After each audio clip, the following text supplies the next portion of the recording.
हाँ जी, करें शुरू। ब्रांच अकाउंटिंग, डेटा मेथड पढ़ लिया, रिवाइज कर लिया, कोई दिक्कत नहीं। Okay, now stock and debtor method. इसमें हमने लास्ट क्लास में क्या बात किया था कि भाई बहुत सारे ट्रांजेक्शन होते हैं तो हम डेटर मेथड की बजाय क्या करते हैं, स्टॉक एंड डेटर मेथड को यूज़ करते हैं। ओके, इसमें क्या करना अपने को, कौन कौन से अकाउंट बनाने हैं, branch stock account, branch debtor account, branch adjustment account, branch P&L account और गुड सेंड टू ब्रांच। ये रितिका, ये सारी लोडिंग यहाँ पे रिकॉर्ड होंगी और ग्रॉस प्रॉफिट की कैलकुलेशन होती है। यहाँ पे क्या होती है, ग्रॉस प्रॉफिट की कैलकुलेशन। स्पेशल अकाउंटिंग थी, मैंने कहा था लोडिंग दिखा दिखा के सिर्फ लोडिंग को रिकॉर्ड करके हम क्या कर लेते हैं, यहाँ पे ग्रॉस प्रॉफिट कैलकुलेट कर लेते हैं, सिर्फ प्रॉफिट एलिमेंट को रिकॉर्ड करके। Okay, branch P&L normal P&L की तरह बनेगा और आज से आप क्या करोगे, नेट प्रॉफिट कैलकुलेट करोगे। चलिए पहले बात करते हैं ब्रांच स्टॉक अकाउंट की। ठीक है, हाँ, छोटा छोटा लिखना आपने, याद है ना। हाँ जी, ब्रांच स्टॉक बना रखा है क्या अपन ने पहले, हाँ सर बना रखा है ना। ओके, स्टॉक बढ़ेगा तो डेबिट साइड में, स्टॉक कम होएगा तो क्रेडिट साइड में। ओके, और ये हमेशा हमेशा किस पे बनेगा, इस बार एट आईपी। इस पहले तो हमने क्या कहा था डेटा मेथड में, तो कॉस्ट पे बनाओ तो कॉस्ट पे और आईपी पे बनाओ तो आईपी पे, देख लेना। लेकिन इस बार क्या होगा, ये बनेगा आईपी पे, इनवॉइस प्राइस पे। बड़ी इंपॉर्टेंट क्लास है आज की। स्टॉक एंड डेटा मेथड समझ में आ गया, मतलब ब्रांच आ गया, क्योंकि डेटा मेथड हो गया, स्टॉक एंड डेटा हो गया, उसके अलावा कुछ आता ही नहीं है। ठीक है ना। हाँ जी, तो ब्रांच स्टॉक किस पे बनाओगे, इनवॉइस प्राइस पे।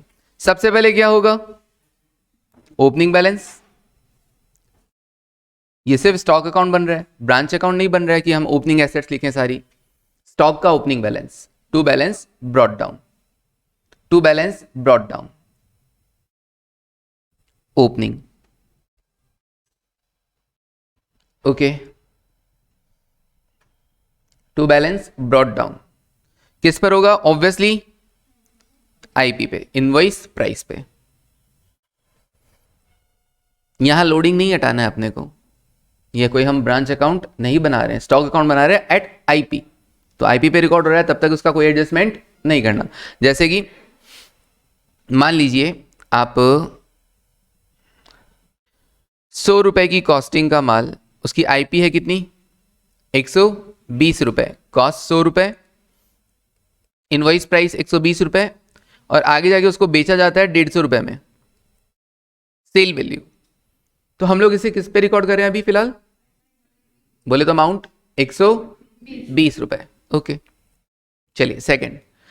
अब ब्रांच के पास स्टॉक कैसे बढ़ेगा, जब एचओ उसको भेजेगा या कोई दूसरा ब्रांच उसको भेजेगा, तो लिखते हैं to goods and to branch,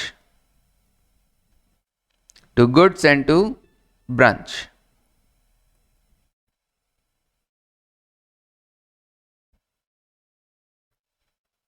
और इसमें क्या क्या आएगा, एचओ टू जयपुर ब्रांच, हमने अपनी ब्रांच को क्या मान रखा है, जयपुर। ओके, तो जब एचओ अपने को भेजेगा जयपुर ब्रांच को, तब भी रिकॉर्ड करेंगे। और दूसरा other branch, other branch to Jaipur branch, other branch to Jaipur branch. Okay, obviously किस रेट पर, आईपी पर। एक बार ऊपर आईपी लिख दिया तो सब जगह आईपी है वैसे तो, लेकिन ठीक है। उसके बाद क्या होगा, थर्ड नंबर, हम भी तो वापस क्या कर सकते हैं, माल लौटा सकते हैं या किसी और ब्रांच को भेज सकते हैं। तो by goods and to branch. Sir ये तो हमने कर रखा है ना, वहां पे भी तो हम ऐसे ही करते थे। हाँ, वहां पर भी हम ऐसे ही करते थे, स्टॉक अकाउंट हमने पहले भी बनाया है, वहां पे भी हमने ऐसे ही किया है। जब माल आया तो बढ़ा तो डेबिट साइड, जब माल गया तो credit side. By goods and to branch कहाँ कहाँ, जयपुर ब्रांच से, हाँ जी, ट्रांसफरिंग ब्रांच के क्रेडिट साइड। तो जयपुर ब्रांच इस बार ट्रांसफर कर रहा है, तो जयपुर ब्रांच से अगर एचओ के पास गया हो, या फिर जयपुर ब्रांच से अदर ब्रांच, तो हम क्या मानते हैं, जयपुर ब्रांच से पहले कहाँ गया होगा, एचओ गया होगा, और फिर एचओ से अदर ब्रांच गया होगा। ओके, तो हमने तो एचओ को लौटा दिया, ब्रांच स्टॉक अकाउंट। अच्छा, और भी कुछ रिकॉर्ड होता था क्या यहाँ पे? वेरी गुड वैदई। जयपुर ब्रांच डेटर से, हमारे जो ब्रांच के डेटर हैं अगर वो डायरेक्टली एचओ को दे देते हैं तो हम ये मानते हैं ना कि ब्रांच के डेटर ने पहले हमें दिया और फिर हमने एचओ को दिया। ओके, तो जयपुर ब्रांच डेटर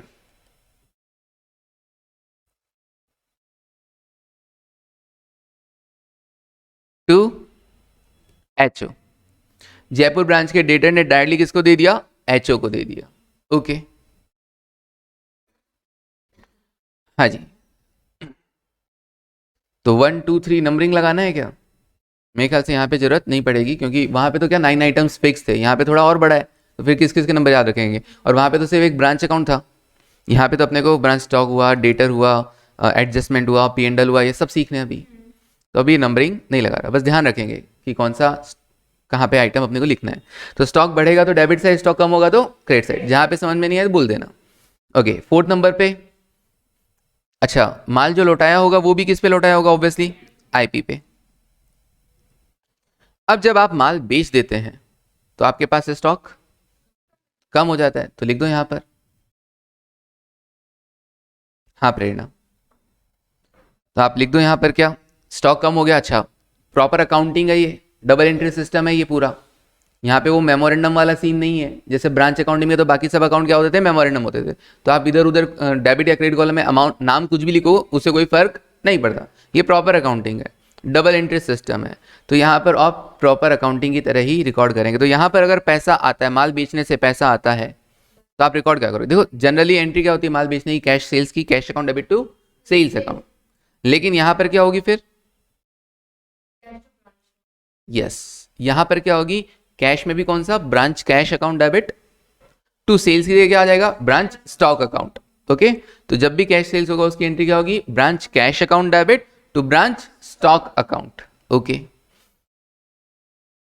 तो बाय ब्रांच कैश,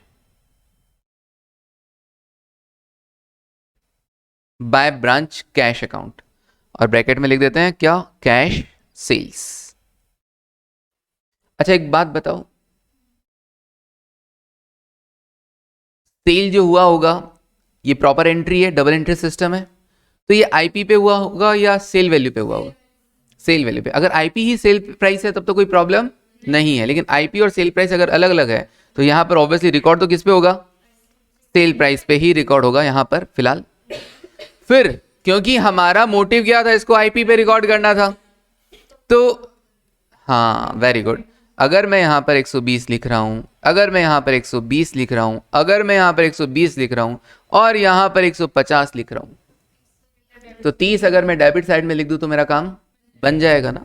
ओके, तो वो 30 हम डेबिट साइड में लिखेंगे, अभी नहीं। अभी कैश सेल्स हुआ है, अभी क्रेडिट सेल्स भी कर लो। क्रेडिट सेल्स की एंट्री क्या होगी? Very good. उधारी माल बेचने तो एंट्री क्या होता है? Debtor to sales. यहां पे क्या हो जाएगा? Branch debtor account debit to sales की जगह क्या? Branch stock account. तो लिख दो by branch debtor, by branch debtor account, by branch debtor account, और ब्रैकेट में क्या लिख दोगे? Credit sales.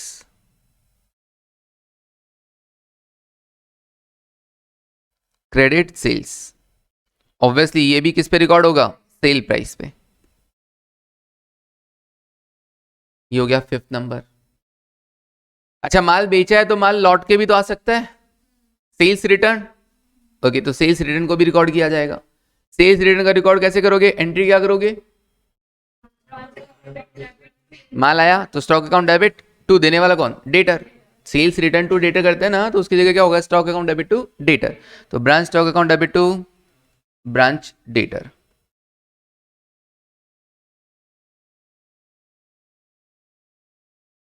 To branch debtor. Okay, sales return, sales return किस वैल्यू पे होगा? सेल्स रिटर्न सेलिंग प्राइस पे होगा। ठीक है जी। अब हम क्या करेंगे? हमने यहां पर भी क्या लिखा? 150। यहां पर भी क्या लिखा? 150। जो माल लौट के आया वो भी 150 सेल वैल्यू पे, तो अब इसका नेट हम लोडिंग हटा देंगे, जितना माल टोटल बेचा माइनस जितना लॉट का है, दैट इज नेट सेल्स। और नेट सेल्स जितने रुपए की हो रखी है उस पर आप क्या कर दोगे, उस पर जो आईपी और सेल प्राइस का डिफरेंस है, आईपी और सेल प्राइस का डिफरेंस है, उसे आप हटा देंगे, ठीक है ना। तो उसे आप हटाएंगे तो किधर लिखोगे, डेबिट साइड में कि क्रेडिट साइड में? ऑब्वियसली सर डेबिट साइड में लिखा जाएगा, ऑपोजिट साइड में लिखा जाता है, क्योंकि माल तो आपने बेचा होगा 1 लाख का और लॉट के तो 1 लाख से ऑब्वियसली कम ही हुआ होगा, ठीक है। चलिए तो आप इस तरफ इसकी लोडिंग हटा देंगे और लिखेंगे क्या, टू, अच्छा लोडिंग के लिए कौन सा अकाउंट, लोडिंग के लिए कौन सा अकाउंट,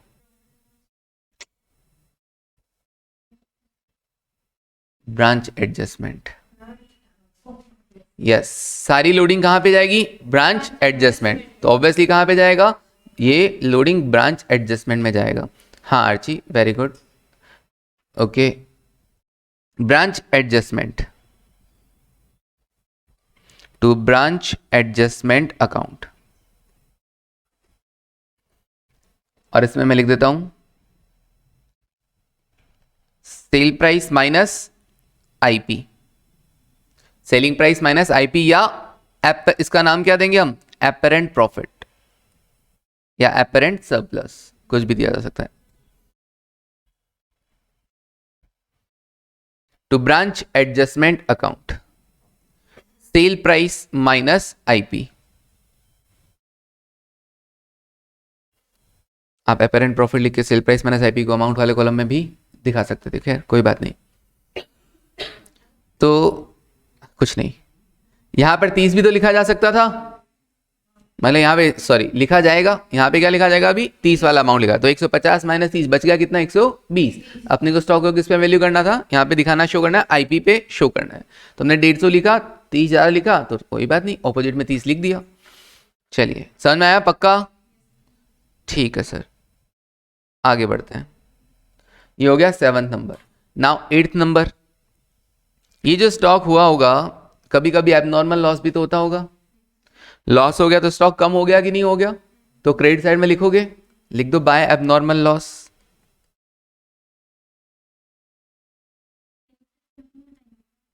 सेल्स रिटर्न की हटा दिया ना एक साथ ही, ये किस पे हटेगा, लोडिंग ऑन नेट सेल्स, एक बार में ही कर देंगे, अलग अलग नहीं हटाएंगे ना, लोडिंग ऑन, लोडिंग नहीं करेंगे इसको, ऑन नेट सेल्स लिख दो बस, selling price minus IP on net sales, on net sales. Abnormal loss 8 number, किस वैल्यू पे, आईपी पे।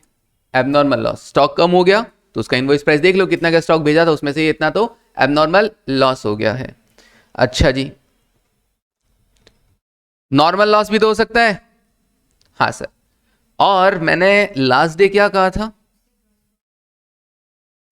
नॉर्मल लॉस कंप्लीटली आपके ग्रॉस प्रॉफिट को इंपैक्ट करता है और एबनॉर्मल लॉस आपके ग्रॉस प्रॉफिट को इंपैक्ट नहीं करता है, इसलिए हाँ मैंने कहा था ना एबनॉर्मल लॉस का क्या होगा, ये देखो ये बनाया था मैंने एग्जांपल से, मैंने कहा देखो अगर एबनॉर्मल लॉस, हमने माल खरीदा 1 लाख का, नॉर्मल अकाउंटिंग, और अगर एबनॉर्मल लॉस हो गया उसमें से 10,000 का, तो हम ट्रेडिंग अकाउंट में इस तरफ लिखते हैं बाय एबनॉर्मल लॉस, या फिर परचेज में से लेस करके दिखा देते हैं हाँ एबनॉर्मल लॉस को।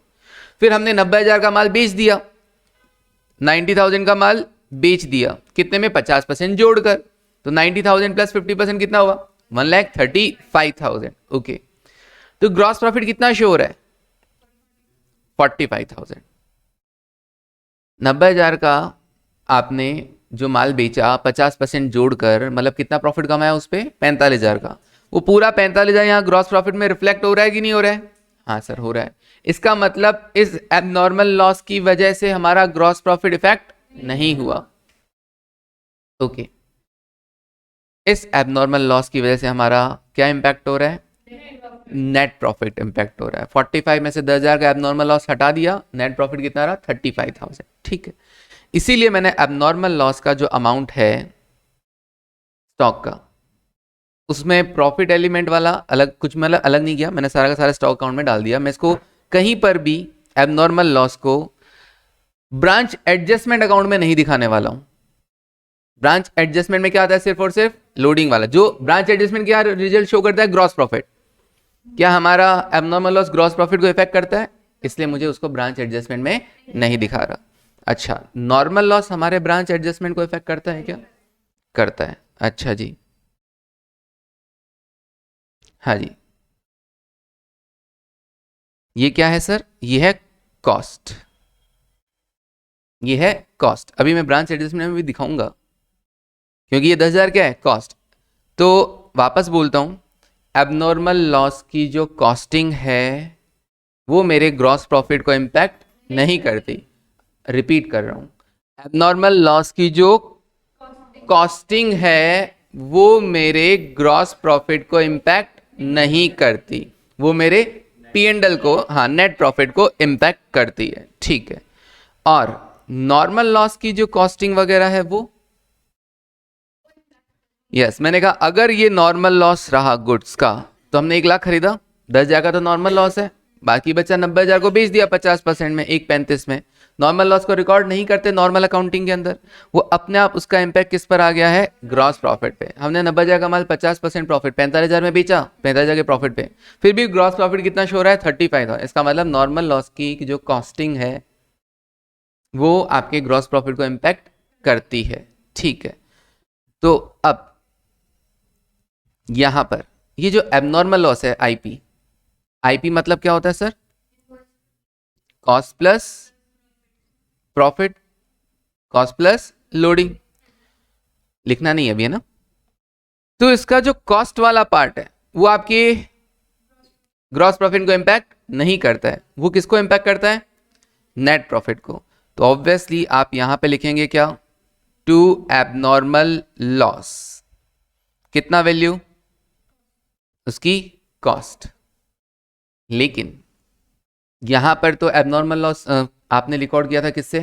पूरा लोडिंग अमाउंट से। लोडिंग अमाउंट से रिकॉर्ड किया था कि नहीं किया था? हाँ सर, किया था ना। तो abnormal loss account debit to branch stock आपने किया था किस अमाउंट से? आईपी से। तो एबनॉर्मल लॉस डेबिट हुआ आईपी से, लेकिन क्रेडिट हुआ है अभी तक सिर्फ कॉस्ट से। P&L account debit to stock, अभी भी वो जो कॉस्ट और आईपी का डिफरेंस है लोडिंग, वो उतना क्रेडिट होना बाकी है कि नहीं? वो लोडिंग वाला अमाउंट कहां क्रेडिट होगा? यहां पर टू, हाँ, एबनॉर्मल लॉस। अभी कुछ लिखना नहीं है आपको। कौन सा वाला अमाउंट? लोडिंग वाला अमाउंट। इससे क्या होगा? यहां पर जो हम एबनॉर्मल लॉस आईपी पे डेबिट किए, ऑब्वियसली हर डेबिट का एक ना एक दिन क्रेडिट होता है, तो हमने यहां पे एंट्री किया था abnormal loss account debit to branch stock. Abnormal loss क्या हुआ? डेबिट हुआ। तो अभी इसका इफेक्ट कहां जाएगा? ऑब्वियसली क्रेडिट तो होगा। क्रेडिट कैसे होगा? उसका जो लोडिंग वाला अमाउंट है वो तो जाएगा ब्रांच एडजस्टमेंट में, और जो कॉस्टिंग वाला पार्ट है वो जाएगा कहां पे? P&L में, क्योंकि एबनॉर्मल लॉस की कॉस्टिंग किसको इंपैक्ट करती है? P&L को, नेट प्रॉफिट को। और लेकिन लोडिंग तो सारी कहां रिकॉर्ड हो रही है? एडजस्टमेंट अकाउंट में। क्लियर है ये वाली चीज? अभी तो हमने ब्रांच एडजस्टमेंट चालू ही नहीं किया, मैं तो सिर्फ एबनॉर्मल लॉस का इंपैक्ट दिखा रहा हूं कि वो कहां पे गया, उसको समझने के लिए। वो सब आएगा, टेंशन नहीं।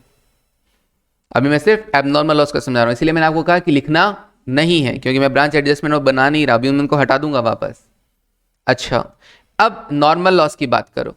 नॉर्मल लॉस भी यहां लिखा जाएगा। नॉर्मल लॉस ग्रॉस प्रॉफिट को इंपैक्ट करता है कि नहीं करता है? हाँ सर, नॉर्मल लॉस की कॉस्टिंग ग्रॉस प्रॉफिट को इंपैक्ट करती है। अच्छा, ग्रॉस प्रॉफिट को इंपैक्ट करती है तो ये ब्रांच एडजस्टमेंट में आएगा कि नहीं आएगा? हाँ सर, ब्रांच एडजस्टमेंट अकाउंट ही है जो हमारे यहाँ ग्रॉस प्रॉफिट को शो करता है। तो ये पूरा का पूरा अमाउंट नॉर्मल लॉस वाला कहां पे जाएगा? ब्रांच एडजस्टमेंट में। तो मैं यहां एंट्री लिखूंगा बाय ब्रांच एडजस्टमेंट अकाउंट। हाँ, लिख लो ये वाला part, by branch adjustment account, और ब्रैकेट में दिखा दूंगा नॉर्मल लॉस। किस वैल्यू पे? आईपी पे, invoice price. Branch adjustment account debit to branch stock account. और क्यों मैंने डाला? क्योंकि नॉर्मल लॉस की कॉस्टिंग भी किसको इंपैक्ट करती है? ग्रॉस प्रॉफिट को इंपैक्ट करती है। और जो डिफरेंस होता है लोडिंग, आईपी और कॉस्टिंग का डिफरेंस, वो तो ब्रांच एडजस्टमेंट में वैसे ही जाना था। ब्रांच एडजस्टमेंट वो तो वैसे ही जाना था, कॉस्ट और आईपी का जो डिफरेंस है वो तो, और कॉस्टिंग भी ग्रॉस प्रॉफिट को ही इंपैक्ट कर रही है, नॉर्मल लॉस की कॉस्टिंग भी, तो वो भी कहाँ चला गया, ब्रांच एडजस्टमेंट में ही चला गया। ये पूरा का पूरा अमाउंट ऑब्वियसली कहाँ चला जाएगा, ब्रांच एडजस्टमेंट में आप लिखोगे क्या, to branch stock account. Second लिखना नहीं है अभी, ब्रांच स्टॉक किस वैल्यू पे, आईपी पे। ये हो गया डबल एंट्री सिस्टम पूरा। तो अपने को याद रख लेना है कि भैया एबनॉर्मल लॉस का जो लोडिंग वाला पार्ट है वो तो जाएगा एडजस्टमेंट में, लेकिन कॉस्टिंग वाला पार्ट नेट प्रॉफिट को इंपैक्ट करता है, इसलिए जाएगा ब्रांच पी एंड एल में। Abnormal loss sorry normal loss की जो कॉस्टिंग है वो ग्रॉस प्रॉफिट को इंपैक्ट करती है, इसलिए कॉस्टिंग वाला और प्लस लोडिंग, वो तो वैसे ही लोडिंग तो वैसे ही एडजस्टमेंट में जाना है, तो दोनों ही कहाँ चला जाएगा, एडजस्टमेंट अकाउंट में चला जाएगा। क्लियर है वाली चीज, ओके। और इसके लिए अपने को नॉर्मल अकाउंटिंग अपन ने देख लिया था, नॉर्मल अकाउंटिंग के बेसिस पे हमने इसको प्रिपेयर किया है। चलिए तो कितना जाएगा, नॉर्मल लॉस की कॉस्टिंग किसको इंपैक्ट करती है, ग्रॉस प्रॉफिट या नेट प्रॉफिट, जीपी को, और ब्रांच एडजस्टमेंट आपका क्या शो करता है लास्ट में, जीपी। तो ऑब्वियसली जो नॉर्मल लॉस है, जो नॉर्मल लॉस है उसकी कॉस्टिंग यहां पर शो होगी कि नहीं होगी, एबनॉर्मल लॉस किसको इंपैक्ट करता है, एबनॉर्मल लॉस की कॉस्टिंग किसको इंपैक्ट करती है, नेट प्रॉफिट को।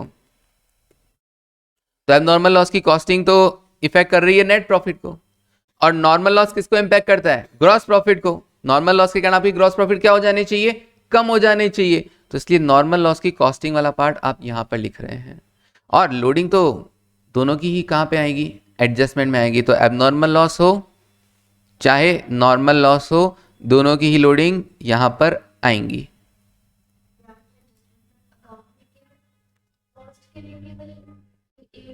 एक ही केस है ये, ठीक है ना, क्योंकि नॉर्मल लॉस ग्रॉस प्रॉफिट को इंपैक्ट करता है, इसलिए उसकी कॉस्टिंग यहां पर आ रही है, अदरवाइज सारा लोडिंग होता है ब्रांच एडजस्टमेंट में। क्लियर है, धीरे धीरे करोगे ना प्रैक्टिस हो जाएगा, कोई दिक्कत नहीं है, बस कंसेप्ट को दिमाग में रखना जरूरी है कि क्यों कर रहे हैं हम, क्यों कर रहे हैं, अगर याद नहीं रहेगा तो फिर तो एकदम ही फिर वो गड़बड़ हो जाना है। भाई ओपनिंग स्टॉक का वो समझाऊंगा, अभी ये समझ ले, ओपनिंग स्टॉक पे गाड़ी अटक गई तेरी, है ना, ओपनिंग स्टॉक वाला समझाएंगे अभी।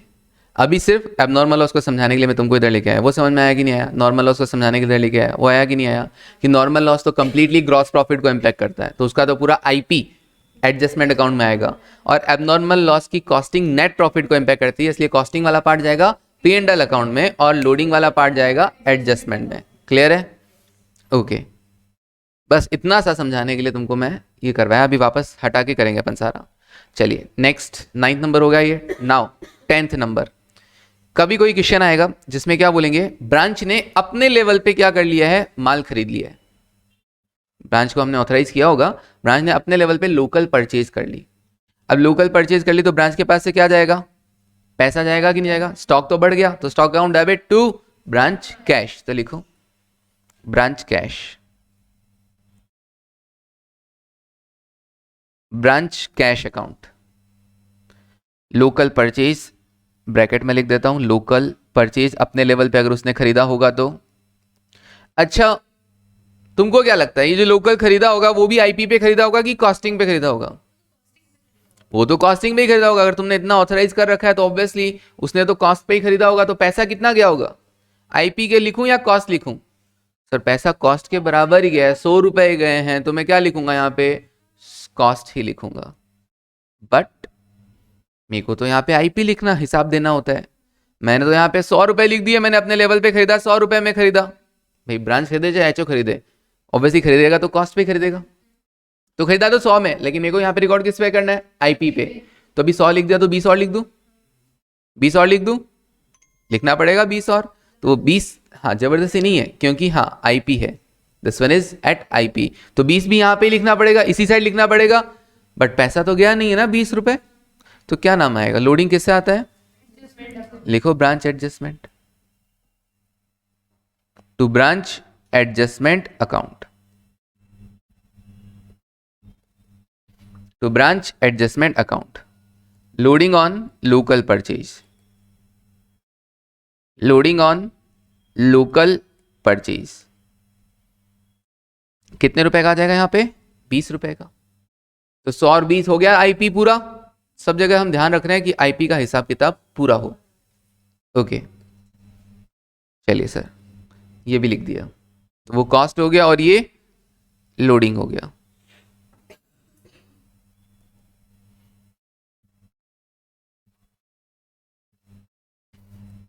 नाउ अब और उससे आगे बढ़ते हैं। अब क्या करोगे सर? बस हो गए रिकॉर्ड सारे के सारे। अब हम क्या करेंगे, स्टॉक का तुम रुक जाना। स्टॉक का क्या लिखना चाहेंगे हम? ऑब्वियसली क्लोजिंग बैलेंस लिखना चाहेंगे, बाय बैलेंस कैरेट डाउन, कि कितना स्टॉक अभी भी बच गया। तो बाय बैलेंस कैरेट डाउन किस वैल्यू पे? आईपी पे। अब कभी कभार क्या होगा, आपका अभी भी बैलेंसिंग फिगर रह जाएगा, अभी भी अपना दोनों साइड मैच नहीं होगा। तो उसे आप क्या ट्रीट करोगे? अगर इस तरफ आ रहा है तो वो हो गया स्टॉक शॉर्टेज, स्टॉक शॉर्टेज। और अगर इस तरफ से आ गया तो वो हो जाएगा स्टॉक सरप्लस। ओके, तो स्टॉक सरप्लस।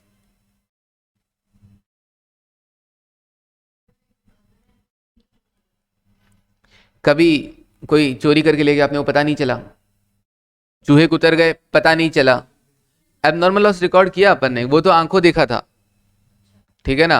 और किसी एबनॉर्मल लॉस का पता नहीं, भाई एबनॉर्मल लॉस एक मान लो रास्ते में इधर उधर ले जाते टाइम खत्म हो गया, वो अपने को पता है। लेकिन कोई चोरी करके ले गया, ये अपने को नहीं पता ना, तो हो सकता है या चूहे खा गए, चींटियां उठा के ले गई, कुछ भी हो सकता है भैया। हाँ, छोटे चूहे बड़े चूहे किसी भी तरह के हो सकते हैं। तो अगर वो ले गए और स्टॉक कम पड़ गया तो हम उसको कहाँ डालेंगे? Stock shortage. That is also abnormal loss. और स्टॉक शॉर्टेज एबनॉर्मल लॉस का जैसा ट्रीटमेंट होता है, सेम स्टॉक शॉर्टेज का वैसा ही ट्रीटमेंट हो जाएगा। तो यहां पे लिख देता हूं like abnormal loss, like abnormal loss. किस पे रिकॉर्ड करोगे? आईपी पे। और जैसा सेम एबनॉर्मल लॉस का ट्रीटमेंट हुआ है कॉस्टिंग वाला पार्ट पी एंड एल में और लोडिंग वाला पार्ट एडजस्टमेंट में, सेम वैसे इसका भी हो जाएगा। ऐसे स्टॉक सरप्लस कभी होता नहीं है, कुछ ना कुछ अकाउंटिंग में ही प्रॉब्लम रही होगी, कोई एक क्वेश्चन होगा जिसमें स्टॉक सरप्लस आया होगा, अदरवाइज कभी स्टॉक सरप्लस पॉसिबल नहीं होता है। ओके, ये दोनों बैलेंसिंग फिगर है ना, ये दोनों कैसा है? Balancing figure. ओके, ऑब्वियसली ये भी किस पे होगा फिर? आईपी पे ही होगा। चलिए लिख दो कंप्लीट।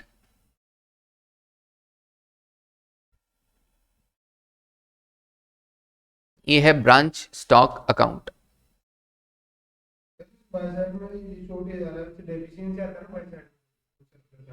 हाँ जी,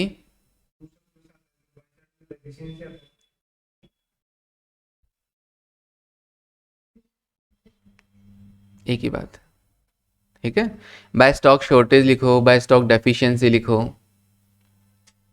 अकाउंट तो हम ही बनाते हैं, अब किसी को कुछ भी नाम दो, क्या फर्क पड़ता है। नाउ समझ में आया क्या?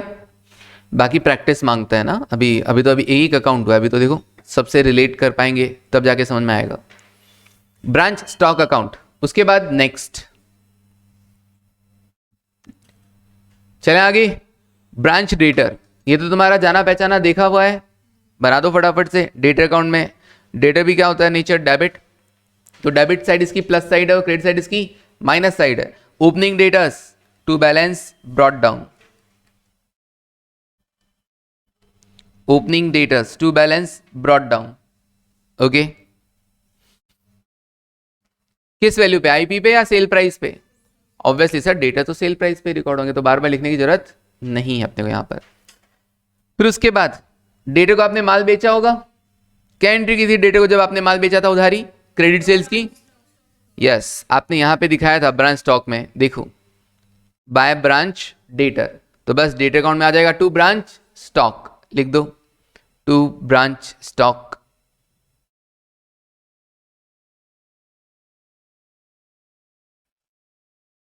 To branch stock account for credit sales, credit sales.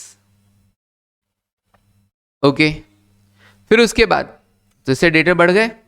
अच्छा, अब क्या होगा, डेटर कम कैसे होंगे, अगर माल लोड क्या आ जाता है तो by branch stock account. Yes, branch stock account में आपने लिखा था ना to branch debtor for sales return, यहां पर भी लिख दो सेकेंड पोस्टिंग उसकी सेल्स रिटर्न।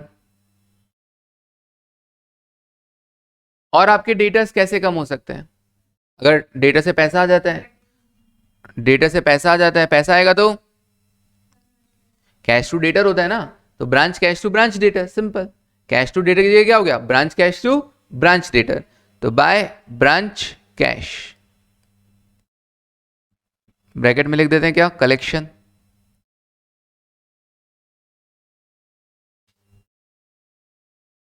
हाँ जी, आराम से लिखो, खूब जगह है इसमें तो।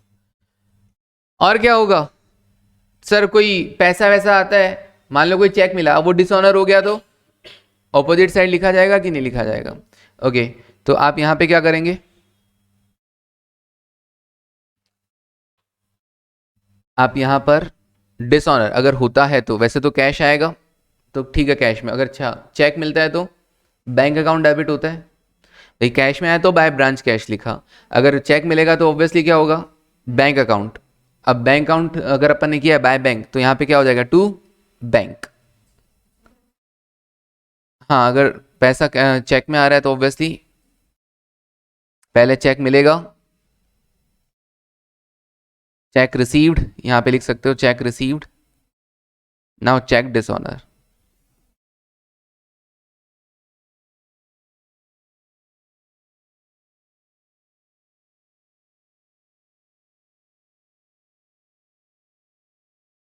अच्छा, और कैसे डेटर्स कम हो जाएंगे, बैड डेट हो गया, डिस्काउंट अलाउड हो गया, ठीक है ना, अलाउंसेस वगैरह कुछ भी हो गए।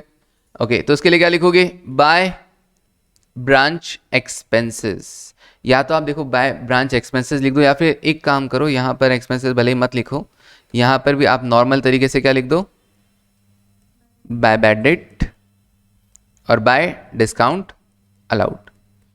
क्योंकि चाहे ब्रांच एक्सपेंसेस लिखूंगा चाहे ये लिख दो, अल्टीमेटली जाने कहां पे ये दोनों, पी एंड एल में जाएंगे कि नहीं जाएंगे, बस पी एंड एल में जैसे टू बैड डेट और टू डिस्काउंट है वैसे यहां लिख दो। अगर मैं यहां पे बाय ब्रांच एक्सपेंसेस लिखूं तो आप यहां पर वो पी एंड एल में क्या जाएगा, फिर टू ब्रांच एक्सपेंसेस जाएगा, by bad date by discount चलने दो। लास्ट में क्या आ जाएगा, by balance carry down closing debtors.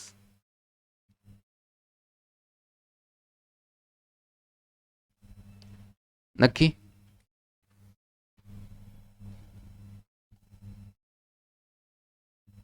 तो क्या डेटा अकाउंट मुश्किल था, नहीं डेटा अकाउंट कोई मुश्किल नहीं था, बस हमें ये ध्यान रखना होगा जब भी माल बिकेगा तो डेटा टू सेल्स की जगह यहाँ पे क्या हो रहा है, डेटा टू स्टॉक। हाँ जी, जब माल लौट के आता है तो सेल्स रिटर्न टू डेटर की जगह क्या हो रहा है, स्टॉक टू डेटर, क्योंकि स्टॉक जब कम होता है तो क्रेडिट हो रहा है, स्टॉक बढ़ रहा है जब आ रहा है तो डेबिट हो रहा है, बाकी तो नॉर्मल एंट्रीज थी। नाउ अब हम आते हैं कहाँ पे, ब्रांच एडजस्टमेंट अकाउंट में, जो किससे मिलकर बनता है, लोडिंग से।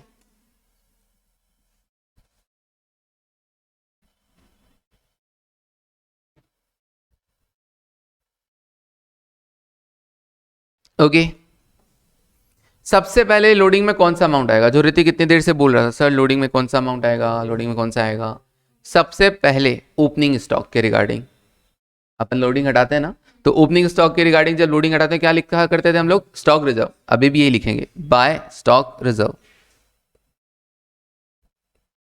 बाय स्टॉक रिजर्व, जो पहले आप ब्रांच अकाउंट में लिखा करते थे अब यहां पे लिख रहे हो लोडिंग वाला part, by stock reserve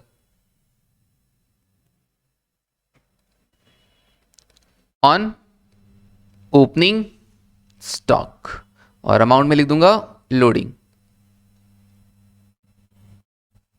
HO क्या देख रहा है, अच्छा इतने रुपए का तो उसके पास ओपनिंग स्टॉक पड़ा है ब्रांच के पास, उसमें इतना प्रॉफिट जुड़ा हुआ है, cost plus loading that is invoice price, तो इतना प्रॉफिट जुड़ा हुआ है लोडिंग का अमाउंट, ये प्रॉफिट इस साल तो हम कमा ही लेंगे, भाई ओपनिंग स्टॉक है तो तुम बेचोगे कि नहीं बेचोगे, ब्रांच बेचोगे तो इतना प्रॉफिट तो हम कमा ही लेंगे।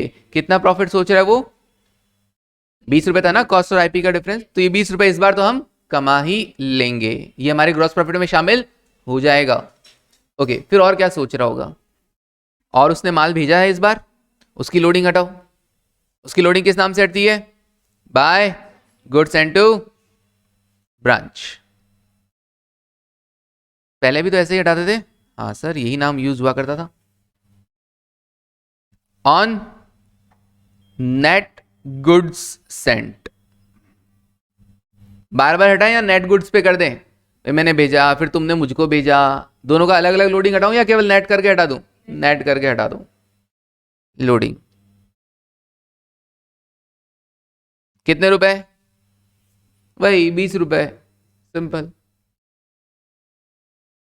तो ये 20 रुपए भी मुझे लग रहा है, दिख रहा है कि अच्छा मैंने माल भेजा है, तो ये पैसा भी मैं कमा ही लूंगा, ऐसा सोच रहे हैं।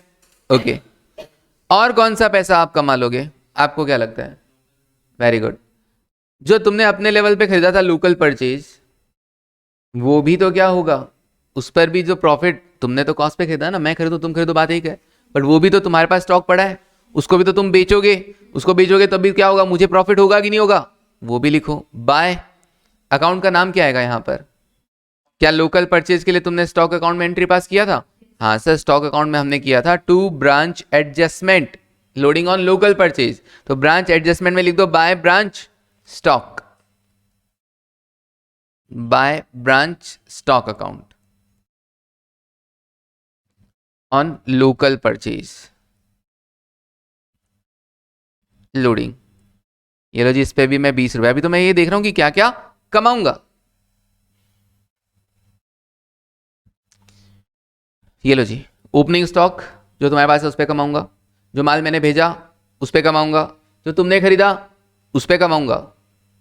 ये तो कब कमाऊंगा, जब मैं 100 का माल 120 में बेचते हो। अगर तुम 120 की जगह 150 में बेच रहे हो तो वो 30 रुपए भी तो कमाऊंगा, वो भी लिखो। उसके लिए भी क्या आपने एंट्री पास किया था?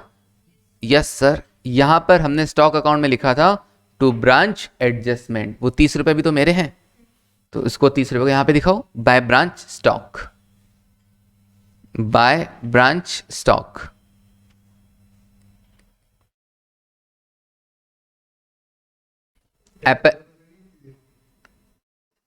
क्या हो गया? एपरेंट सरप्लस या एपरेंट प्रॉफिट, जो आपने वहां पर शो किया होगा 30 रुपए, वो यहां पर आप शो कर दोगे। ओके, एपरेंट सरप्लस कितने रुपए? 30 रुपए। ये भी तो कमाएगा ब्रांच, ये भी तो देख रहा है कि भैया तुमने जो माल बेच दिया है उस पे तुमने 120 की जगह कितने में बेचा, 150 में बेचा, तो वो 30 रुपए भी तो मेरे ही हैं, तो ये भी मेरे हो गए। ओके, हाँ जी, 30 रुपए लिखो यहाँ पे, S P minus I P, ये लो जी, S P minus I P. Net amount जो अपन वहां पे ऊपर लिखे थे ना, सेम उसका डबल एंट्री कर दिया यहाँ पर। तो ये तो दोनों देखा जाए ना, ये वाला वैल्यू और ये वाला वैल्यू, ये तो दोनों क्या आ गए, डबल एंट्री सिस्टम से। स्टॉक में लिखा होगा तो यहाँ पे लिख दोगे। ओके, उसके बाद अब ये आप सारा देख रहे हो, इमेजिन कर रहे हो ये कमा लूंगा वो कमा लूंगा, किसी वजह से आपका प्रॉफिट कम भी हुआ है क्या? एबनॉर्मल और एबनॉर्मल लॉस और नॉर्मल लॉस, हाँ तो लिखो टू एबनॉर्मल लॉस। वो जो एबनॉर्मल लॉस वहां पे डेबिट किया था, यहां पे क्या कर दोगे, क्रेडिट कर दोगे, टू एबनॉर्मल लॉस। कौन सा वाला अमाउंट, लोडिंग या? हाँ जी, सिर्फ और सिर्फ लोडिंग वाला पार्ट, क्योंकि एबनॉर्मल लॉस की कॉस्टिंग वाला पार्ट कहां जाता है, पी एंड एल में जाता है, वो नेट प्रॉफिट को इंपैक्ट करता है। नॉर्मल लॉस, नॉर्मल लॉस के लिए आप क्या लिखोगे, टू नॉर्मल लॉस या to branch stock? Sir normal loss के लिए है ना, हमने यहाँ पे डायरेक्ट क्या यूज किया था, ब्रांच एडजस्टमेंट वर्ड यूज किया था, तो इसका सेकंड पोस्टिंग यहाँ पर हो जाएगा, तो लिख दो to branch stock account, to branch stock account.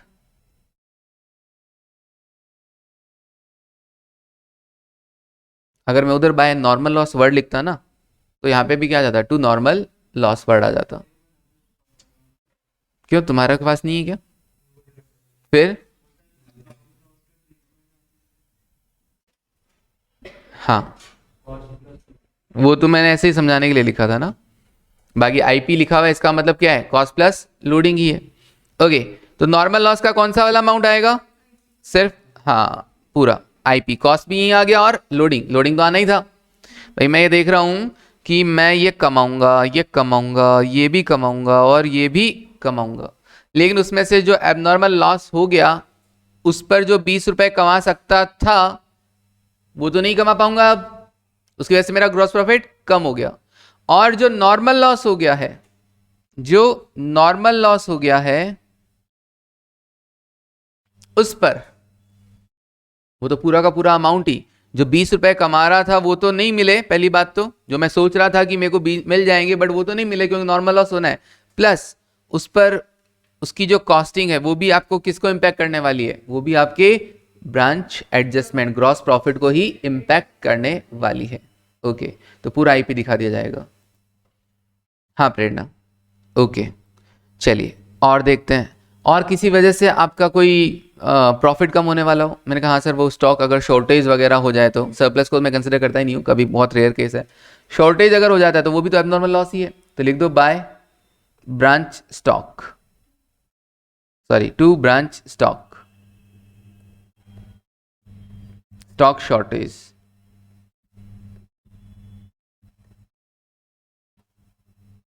आपने वहां पे स्टॉक शॉर्टेज वर्ड लिखा था क्या? स्टॉक शॉर्टेज लिखा था वहां पर, श्योर? और यहाँ पे क्या लिख रहे हो, ब्रांच स्टॉक? बहुत ही गलत बात है। चलेगा, कोई दिक्कत नहीं है, वो लिख दिया तो भी ठीक है, और स्टॉक शॉर्टेज नहीं लिख दिया तो वो भी ठीक है। ब्रांच स्टॉक को कट लगा दो, टू स्टॉक शॉर्टेज लिख दो, कोई दिक्कत नहीं है। टू स्टॉक शॉर्टेज, क्योंकि हर डेबिट क्रेडिट के क्या कर रहे हैं अपन, बराबर कर रहे हैं, तो टू स्टॉक शॉर्टेज लिख दो। कौन सा वाला अमाउंट आएगा यहाँ पर, कॉस्टिंग या लोडिंग या आईपी? सर एबनॉर्मल लॉस है ना ये, तो आपने कहा था लाइक एबनॉर्मल लॉस, तो एबनॉर्मल लॉस का तो केवल और केवल कौन सा वाला अमाउंट आता है, लोडिंग। कॉस्टिंग कहाँ जाएगी, पी एंड एल में।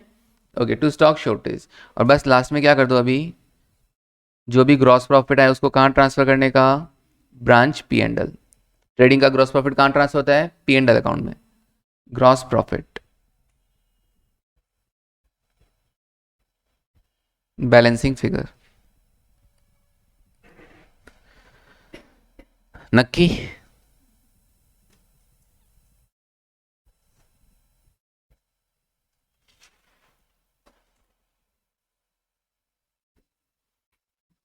ओके, हो गया? कुछ समझ में आया कि ये कमाएंगे कमाएंगे कमाएंगे, उसमें से जो नहीं कमाएंगे हटा दो, बाकी का तो लोडिंग, एबनॉर्मल लॉस का तो क्या, लोडिंग। अच्छा, और नॉर्मल लॉस का पूरा आईपी, क्योंकि नॉर्मल लॉस की कॉस्टिंग भी ग्रॉस प्रॉफिट को इंपैक्ट करती है, बार बार बोल रहा हूं ताकि वो याद हो जाए। ओके, नाउ अब बनाते हैं P and L account.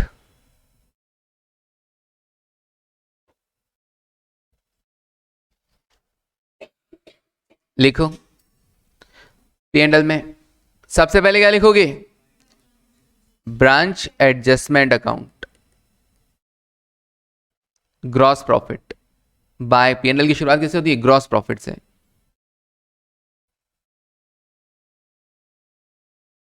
Gross profit, branch adjustment account. फिर वही खर्चे और इनकम वाली चीजें लिखनी होती है। खर्चे किधर आएंगे, डेबिट साइड में आएंगे, क्या क्या, ब्रांच पी एंड एल में, टू, हाँ, एबनॉर्मल लॉस का कॉस्टिंग वाला पार्ट, टू एबनॉर्मल लॉस, कौन सा वाला पार्ट, कॉस्टिंग वाला पार्ट। अच्छा एक बात बताओ, इसकी कॉस्टिंग में से कुछ कवर हो गया इंश्योरेंस कंपनी से, तो या तो क्या कर दो, यहाँ पे नेट लॉस दिखा दो, यहाँ पे क्या दिखा दो, नेट लॉस। और अगर आप यहाँ पे कॉस्ट दिखा रहे हो तो आप क्या करोगे, इस तरफ दिखा दीजिए बाय ब्रांच कैश। मान लीजिए 10,000 रुपए का नुकसान हुआ था, तो 10,000 रुपए आपने डेबिट साइड में दिखा दिए, लेकिन मान लीजिए इंश्योरेंस कंपनी से 6,000 मिल गया, तो 6,000 को इनकम वाली साइड में दिखा दीजिए, नेट लॉस अपने आप क्या बच जाएगा, 4,000 बच जाएगा। ओके, बाय ब्रांच कैश, या अभी तक मिला नहीं है, सिर्फ आपने क्लेम किया है, तो by insurance company, by insurance company. मिल गया है तो बाय ब्रांच कैश, नहीं मिला है तो बाय इंश्योरेंस कंपनी। ओके, फिर उसके बाद और क्या रिकॉर्ड होगा यहाँ पे पेंडल में, और खर्चे, टू बैड डेट, हाँ तो लिख दो to bad debt, to discount allowed.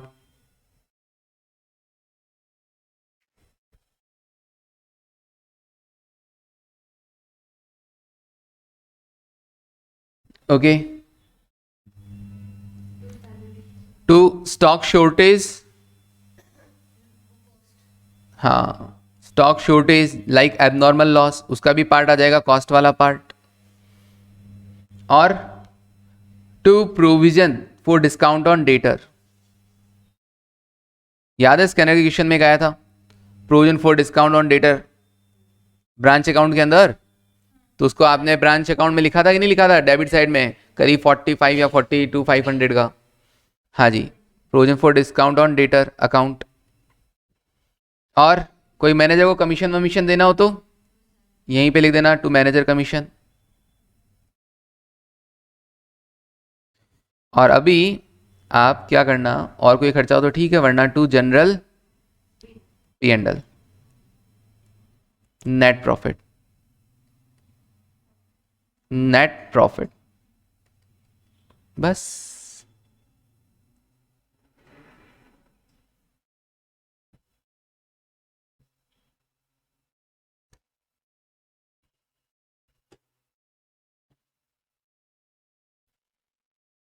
हाँ जी, ये लो जी, ब्रांच पी एंड एल भी हो गया।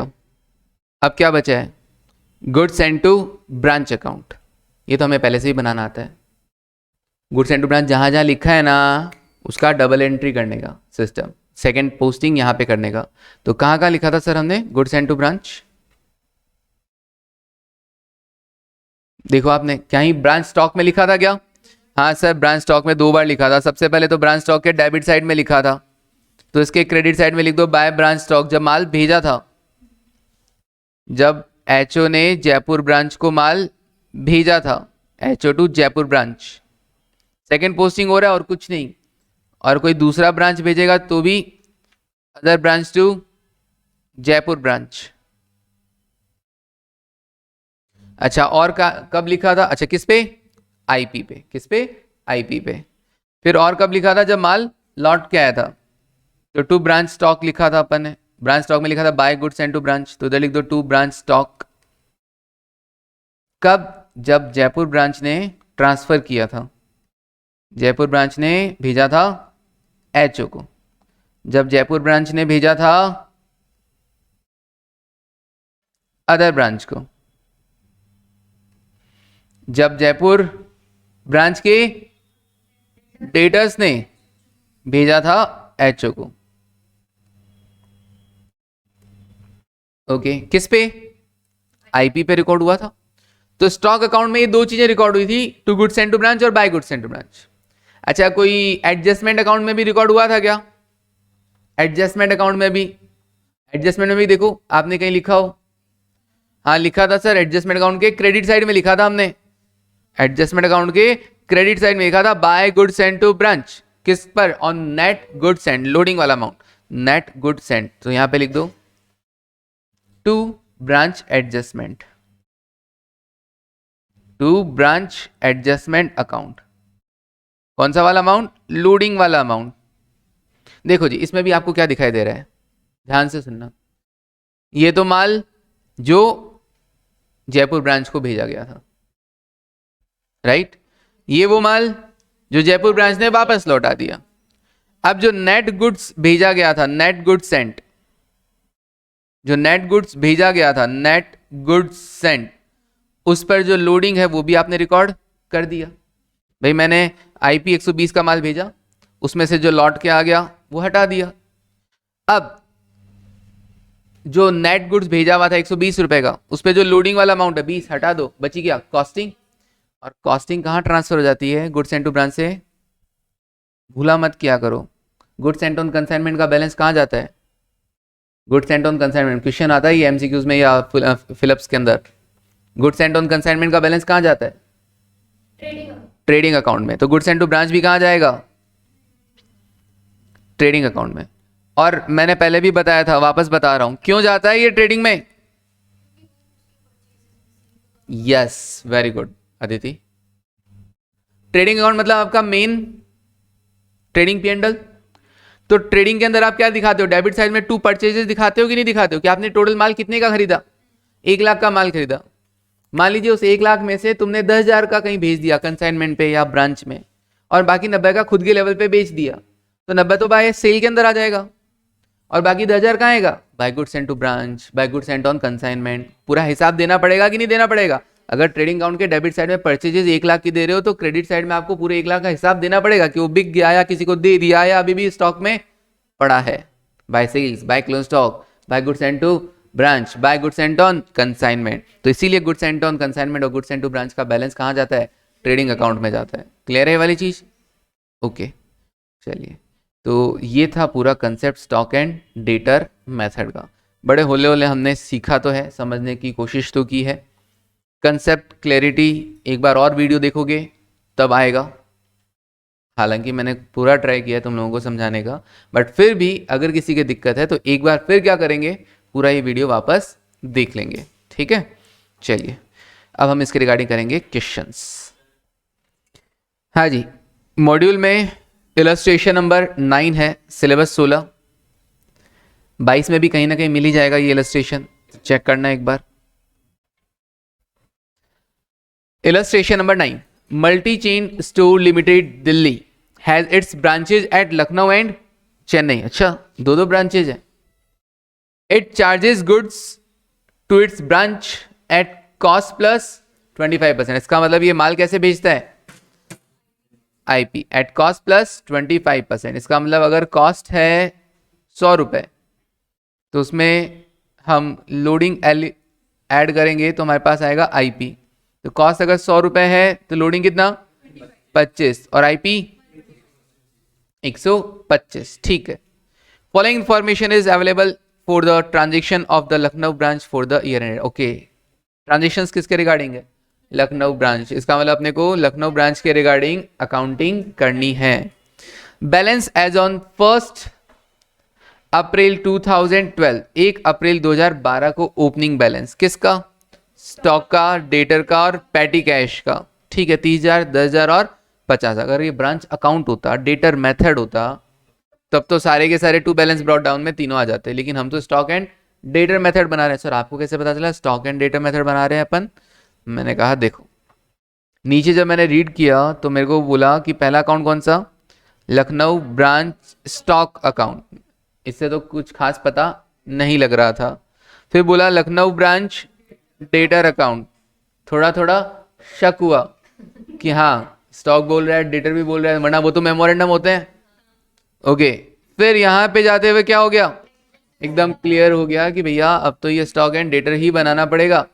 ओके, और ये ब्रांच पी एंड एल और ये स्टॉक रिजर्व। सर ये तो अलग है, ये तो आपने पढ़ा है नहीं। कोई बात नहीं, स्टॉक रिजर्व जहां जहां लिखा था उसका सेकंड पोस्टिंग कर सकते हो ना, उग जाएगा, टेंशन नहीं। तो मैंने कहा अच्छा, अब ये स्टॉक का ओपनिंग बैलेंस कहां जाएगा? ब्रांच स्टॉक अकाउंट में। डेटर का opening balance branch debtor account में। और पैटी कैश का ओपनिंग बैलेंस हमने तो अकाउंट बनाया नहीं, बनाना ही नहीं है। हाँ, पैटी एक्सपेंसेस जो हुए हैं उनको पी&एल में रिकॉर्ड करोगे कि नहीं करोगे? खर्चों को। तो अपने को पैटी कैश बनाना होगा, किसके लिए? एक्सपेंसेस को फाइंड आउट करने के लिए। फिर उसके बाद बोला ट्रांजेक्शन ड्यूरिंग द 12-13 क्या क्या है? Goods sent to Lucknow branch. Okay, माल भेजा है तो ब्रांच स्टॉक अकाउंट में चला जाएगा to goods sent to branch. किस पे है? आईपी पे। ठीक है जी। ओके, फिर माल लौट के आया तो by goods sent to branch. ठीक है। Cash sales by branch cash, by branch cash. Cash sale की एंट्री क्या होगी? Cash account debit to sales. उसके यहाँ पे क्या होगा? Branch cash account debit to branch stock account. Sales की जगह क्या आएगा? Stock account. ओके, सेल्स माल बेचते कैसे हैं? क्या हो गया? डिपेंड करता है ना, यही सोचते हैं सेल कितने पे हुआ होगा। अभी तक तो कुछ लिखा हुआ नहीं है, तो मुझे लग रहा है आईपी पे ही सेल हो गया। अब आईपी पे ही अगर सेल हुआ है तब तो वो एपरेंट सरप्लस वाला कोई सीन नहीं है। एपरेंट सरप्लस मतलब आईपी और सेल प्राइस का डिफरेंस। क्रेडिट सेल की एंट्री डेटर टू सेल्स, तो यहां होगी branch debtor account debit to branch stock account. Goods pilfered, छोटी मोटी चोरी। अब छोटी हो चाहे मोटी हो, चोरी तो चोरी है। Abnormal loss. ओके, तो ट्रीटमेंट कैसा करना? सेम एबनॉर्मल लॉस का। हाँ जी, नाम भले ही आप क्या लिख दो, गुड्स पिल्फर्ड या पिल्फ्रेज, बाय पिल्फ्रेज। ठीक है ना। ओके, तो एबनॉर्मल लॉस की जगह वर्ड क्या यूज कर लोगे, पिल्फरेज अकाउंट। ठीक है जी। ट्रीटमेंट वही, कॉस्टिंग वाला पार्ट जाएगा पी एंड एल में, लोडिंग वाला पार्ट जाएगा एडजस्टमेंट में। सेम ये भी एबनॉर्मल लॉस ही है, लॉस बाय फायर, इसका अलग से लिख देंगे, एक तो हो जाएगा पिल्फरेज अकाउंट, एक हो जाएगा loss by fire account. Okay जी, ये भी सेम, कॉस्टिंग वाला पार्ट पी एंड एल में और लोडिंग वाला पार्ट एडजस्टमेंट में। ओके, इंश्योरेंस कंपनी ने दे दिया भैया लॉस बाय फायर के लिए कितना, 30,000। तो मैंने कहा इंश्योरेंस कंपनी जो मुझे देगा मैं ब्रांच पी एंड एल में दिखा दूंगा कि भैया मुझे इतना मिल गया है, नक्की दिमाग नहीं लगाएंगे। या फिर अपन क्या कर सकते हैं, नेट लॉस को दिखा सकते हैं पी एंड एल में, कोई दिक्कत नहीं है। Cash send for petty expenses, अच्छा पैटी एक्सपेंसेस के लिए ओपनिंग था पैटी कैश 50 और एचओ ने कितना भेज दिया, 34,000 भेज दिया। अच्छा, और लास्ट में बचा कितना है अभी भी 230। तो देखना खर्चा कितना हो गया होगा फिर, 50 प्लस 34,000 माइनस 230 अभी भी बचा हुआ है, कितना आया 33,820। ये जो पैटी एक्सपेंसेस है वो पीएनएल में दिखा देंगे बस। ओके, तो अभी अपन वो नहीं, ब्रांच अकाउंट बनाते थे तब ये लिखते थे कि पैसा भेजा तो to cash 5 number, branch account बनाते थे तब लिखते थे टू कैश 5 नंबर, ठीक है ना। हाँ, फिर हम उसको भेजते थे तो बाय कैश 6 नंबर, ठीक है ना, याद है वो 5 नंबर 6 नंबर। हाँ, वो ऐसे नंबरिंग से याद रखोगे ना तो याद रहेगा, नींद में भी उठा के तुमसे पूछना बता कितना नंबर, ठीक है ना, तो बता सुना। हाँ जी, तभी वो अच्छे से हो जाएगा और तभी अपन दोनों में डिफ्रेंशिएट भी कर पाएंगे। अच्छा, उसके बाद नेक्स्ट बैड डेट, मैंने कहा ये तो डेट अकाउंट में भी आ जाएगा और पीएनएल में चला जाएगा। गुड्स ट्रांसफर टू चेन्नई, अच्छा अदर ब्रांच भेजा है अपन ने, भेजा ना जयपुर से अदर, तो अपन तो ट्रांसफरिंग, सॉरी जयपुर नहीं लखनऊ, लखनऊ से अपन ने भेजा चेन्नई, तो अपन तो ट्रांसफरिंग हो गए और ट्रांसफरिंग के क्रेडिट साइड में, स्टॉक अकाउंट के क्रेडिट साइड में लिखेंगे by goods sent to branch. Okay, by goods sent to branch लिख दो, कोई बाय चेन्नई ब्रांच लिखता है तो भी कोई दिक्कत नहीं है। Okay, insurance charges paid by HO, insurance charge खर्चा हुआ है, खर्चे में तो भैया पीएनएल के डेबिट साइड में आ जाएगा। Okay, goods return by debtor, sales return है, एंट्री क्या होती है सेल्स रिटर्न की, very good, branch stock account debit to branch debtor account, माल लौट के आया, स्टॉक बढ़ गया तो स्टॉक अकाउंट डेबिट टू देने वाला कौन, डेटर। ओके, बैलेंस क्लोजिंग में पेटी कैश का डेटर का है, स्टॉक का क्लोजिंग बैलेंस आपको गिवन, स्टॉक अकाउंट बनाएंगे ना अपन, तो बाय बैलेंस क्रेडिट डाउन में जो आएगा वो क्या हो जाएगा, उसका क्लोजिंग बैलेंस हो जाएगा। करें शुरू, चलिए पहले बनाते हैं कौन सा, ब्रांच स्टॉक अकाउंट। नीचे कुछ लिखा हुआ है क्या, वो भी देख लेते हैं ना। Goods worth 15,000 including above sent by Lucknow to Chennai was in transit. अच्छा, 15,000 का माल अभी भी रास्ते में है, तो उसका क्या करेंगे, हमने भेजा था चेन्नई को, अभी भी रास्ते में है, हमने भेज दिया ना, हमारे पास से तो गया ना, ठीक है चलो, हमको क्या करना, हमारे पास से गया ना स्टॉक, लखनऊ की जिम्मेदारी खत्म। हाँ जी, दोनों में आएगा ना। हाँ, चलिए बनाते हैं branch stock account.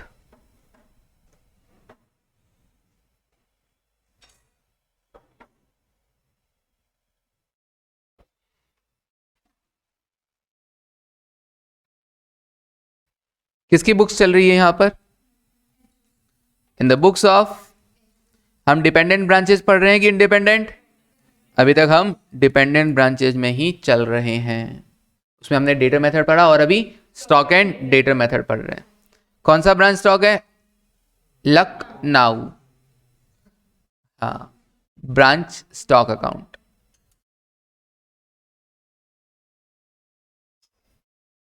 Lucknow branch stock account,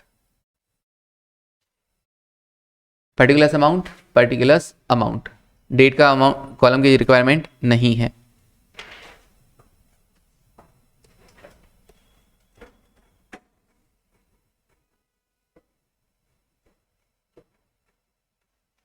sir कितना लाइन का बनाए, करीब 4 4 8 3 12 13 14 लाइन का बना लो।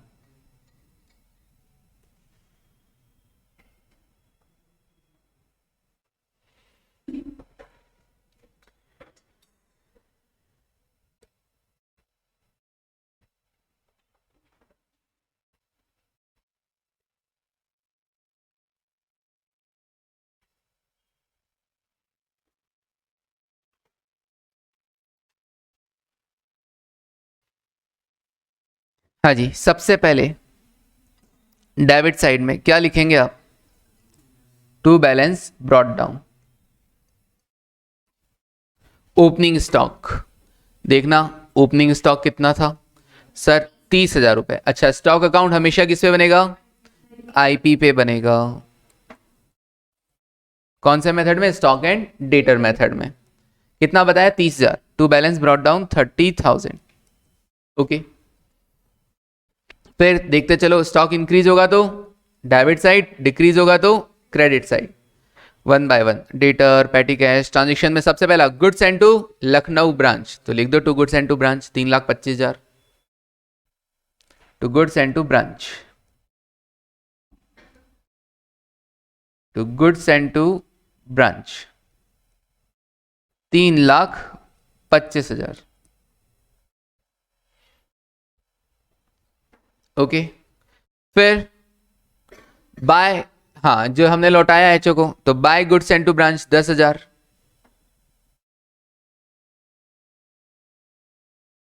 आप क्या जी?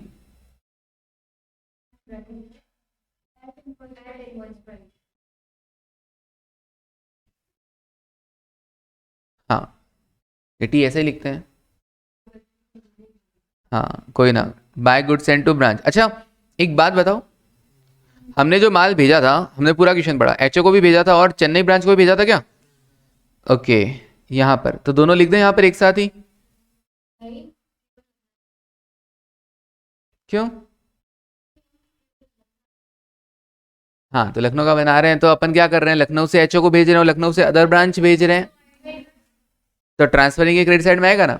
अब ये बात अलग है कि आप यहाँ पर by goods and to branch तो लिख दो एचओ को भेजने के लिए, और बाय चेन्नई ब्रांच लिख दो चेन्नई को भेजने के लिए, ठीक है ना। या फिर जैसा मैंने सिखाया सेम वैसा ही यहाँ पे क्या लिख दो? Lucknow branch to HO. कितने रुपए का माल भेजा? 10,000 का। और लखनऊ टू चेन्नई,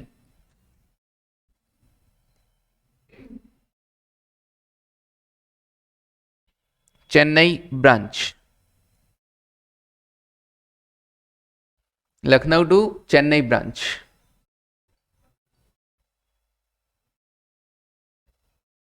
कितने का?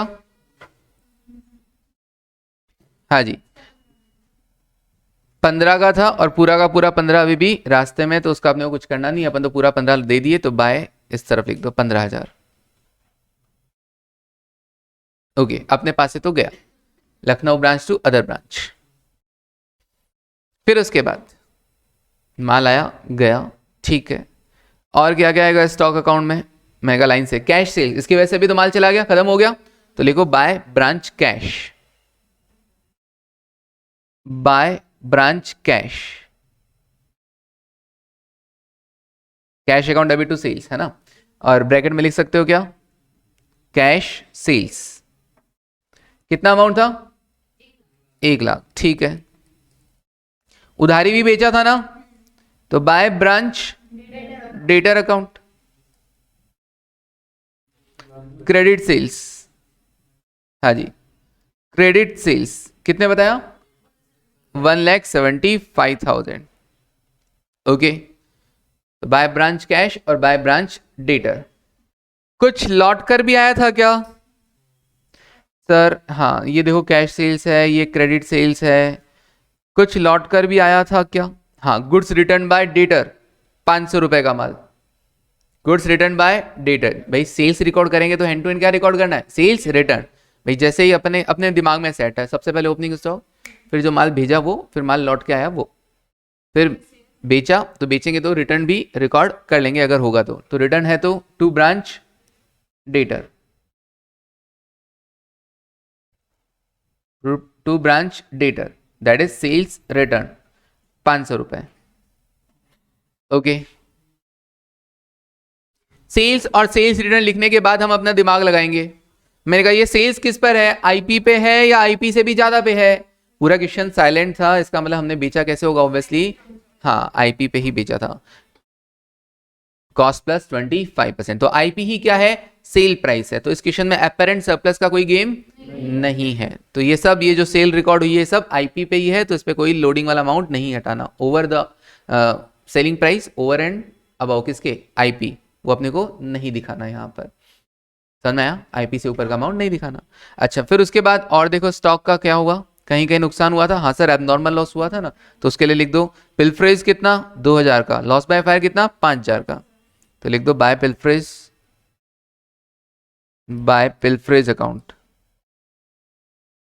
कितना 2000 आईपी पे, हाँ जी, और बाय लॉस बाय फायर कितना 5000 आईपी पे। ओके, फिर उसके बाद और तो कहीं स्टॉक का कोई मामला दिख नहीं रहा। इंश्योरेंस कंपनी से को ने हमको दिया तो ब्रांच पी एंडल में जाएगा, स्टॉक तो गया ना, खत्म हो ही गया स्टॉक। तो ऐसा तो नहीं कि इंश्योरेंस कंपनी ने हमको दे दिया तो हमारा स्टॉक वापस आ गया होगा, नहीं। ओके, फिर उसके बाद स्टॉक के रिगार्डिंग और कोई कुछ नहीं है सर। चेन्नई ब्रांच को जो दिखा था हमने पहले लिख दिया, लॉट के आया डेटा से वो हमने पहले लिख दिया। स्टॉक का क्लोजिंग बैलेंस हमको गिवन नहीं है, जरा चेक करना क्लोजिंग बैलेंस कितना आ रहा है।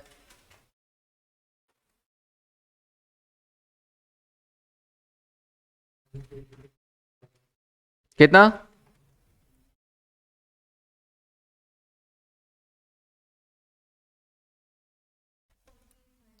48,500, ठीक है जी।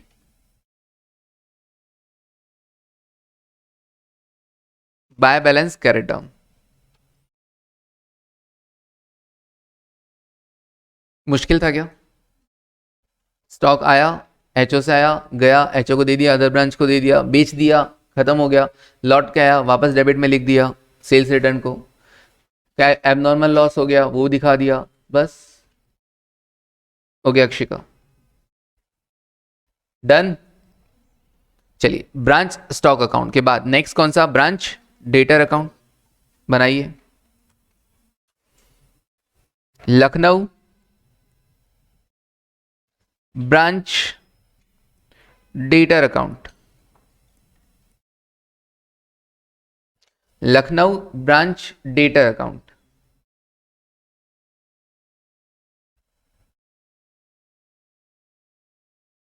डेटा अकाउंट तो आपको बनाना आता ही है, इजीली बना सकते हैं।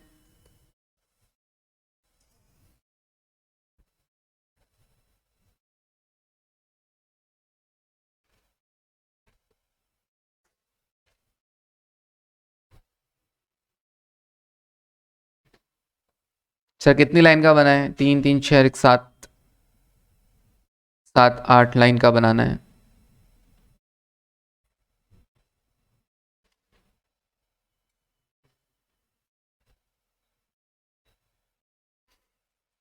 हाँ जी, सबसे पहले डेबिट साइड, डेटर्स भी डेबिट बैलेंस रखते हैं तो बढ़ेगा तो डेबिट साइड, कम होगा तो credit side. Okay, branch debtor का opening balance check 10,000। Okay sir, कहाँ मिला? ऑब्वियसली क्वेश्चन में सबसे पहले जो इंफॉर्मेशन गिवन था, दिस वन, ब्रांच डेटर 10,000 रुपए, ब्रांच डेटर 10,000 रुपए। फिर उसके बाद डेटर कैसे बढ़े होंगे, जब आपने उसको माल बेचा होगा। तो स्टॉक अकाउंट में आपने लिखा था ना, तो स्टॉक अकाउंट के यहां से आप सेकंड पोस्टिंग कर दीजिए बाय, वहां पे बाय ब्रांच डेटर लिखा था, यहां पे लिख दीजिए टू ब्रांच स्टॉक। कितना क्रेडिट सेल्स था, 1,75,000। तो आपके डेटर्स बढ़ गए हैं उधारी माल बेचने से। फिर डेटर्स कम भी तो हुए थे, हाँ सर माल लौट के भी तो आया था। Bye branch stock, branch stock में आपने लिखा था टू ब्रांच डेटर, तो यहां लिख दीजिए बाय ब्रांच स्टॉक।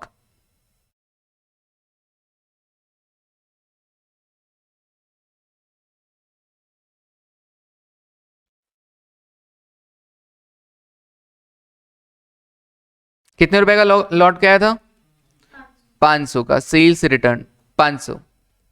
ओके, और कहीं डेटर वेटर कम हुए थे क्या सर? डेटर और कैसे कम होते हैं, कोई पैसा आ गया हो उनसे, कोई बैड डेट हो गया हो, कोई डिस्काउंट अलाउड हो गया हो, तो देखते हैं। ओके, डेटर के अंदर सर माल उधारी बेच दिया और है डेटर से बैड डेट कितने का? 500 रुपए का। और कुछ? क्लोजिंग डेटर्स हैं 14,000 के, ठीक है। और बाकी कैश कलेक्शन, ठीक है। तो बैड डेट हो गया, तो बाय बैड डेट कितने का? 500 का। बाय बैड डेट 500 का। क्लोजिंग बैलेंस आपको दे रखा है, बाय बैलेंस कैरेट डाउन कितना? 14,000, 14,000। ओके, देखो बैलेंसिंग फिगर कितना आ रहा है। Bye branch cash account 1,70,000। Collection balancing figure, ठीक है। ये लो जी, ब्रांच डेटर अकाउंट भी बन गया। अगर अपने दिमाग में क्लियर है ना कि इस अकाउंट में क्या क्या चीजें आने वाली है, तो बनाना आसान होता है। कि मेरे दिमाग में क्लियर है, अच्छा डेटा कहाँ कहाँ से बढ़ने वाले हैं, डेटा कहाँ से कम होने वाले हैं, तो इजीली बन रहा है, ठीक है ना। वरना तो ढूंढना बड़ा मुश्किल हो जाता है इतने सारी चीज़ों में। और हम पर्टिकुलर एक अकाउंट को खत्म करके दूसरा बना रहे हैं, इसका मतलब हम पर्टिकुलर डबल एंट्री का बेसिस पे हम ऐसा नहीं कि अच्छा उस अकाउंट में ये डेबिट हुआ तो उस अकाउंट में हम ये क्रेडिट करेंगे, वो सिस्टम यहाँ पर हम फॉलो नहीं करते, वरना उसमें ज़्यादा उलझ जाएंगे। हमें पर्टिकुलर हर अकाउंट का पता होना चाहिए कि इसमें क्या क्या आएगा। सिंपल। लखनऊ ब्रांच स्टॉक हो गया, लखनऊ ब्रांच डेटर हो गया। नाउ लखनऊ ब्रांच एडजस्टमेंट, क्या तुम्हें पता है कि ब्रांच एडजस्टमेंट में क्या क्या आता है? यस, तो ऊपर देखे बिना हम ब्रांच एडजस्टमेंट बना सकते हैं अपने दिमाग से? हाँ सर, बना सकते हैं।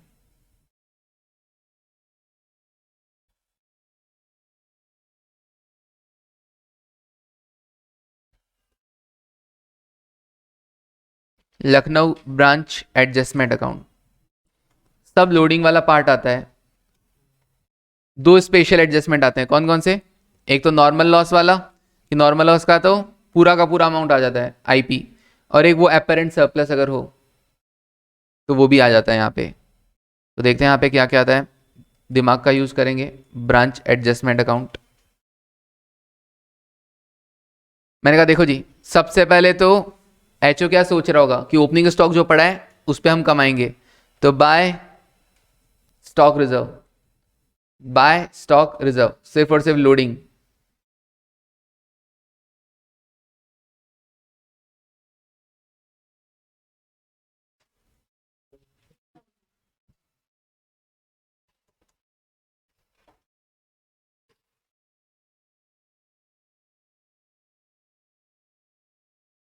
Bye stock reserve, opening stock कितना था? 30,000।